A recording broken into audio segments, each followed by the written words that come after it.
প্রিয় মানুষগুলি সেই কবেই চলে গেছে, আর আজ যখন তুমি প্রিয় হলে, তবে তাদের মতো তুমি আবার চলে যাবে?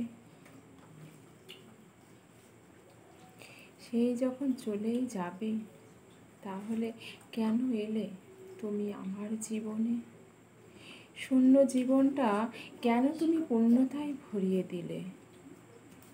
এই বুক ভরা বেদনা নিয়ে এখন আমি কি করব, বলতে পারো তুমি?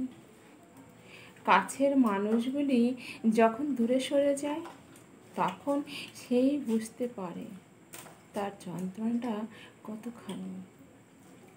হাসতে হাসতে কথা বলছি, ভেবো না যেন তোমায় আমি বিদায় দিচ্ছি। তোমাকে কোনো মতেই, কোনোভাবেই হারাতে চাই না প্রিয় আমি।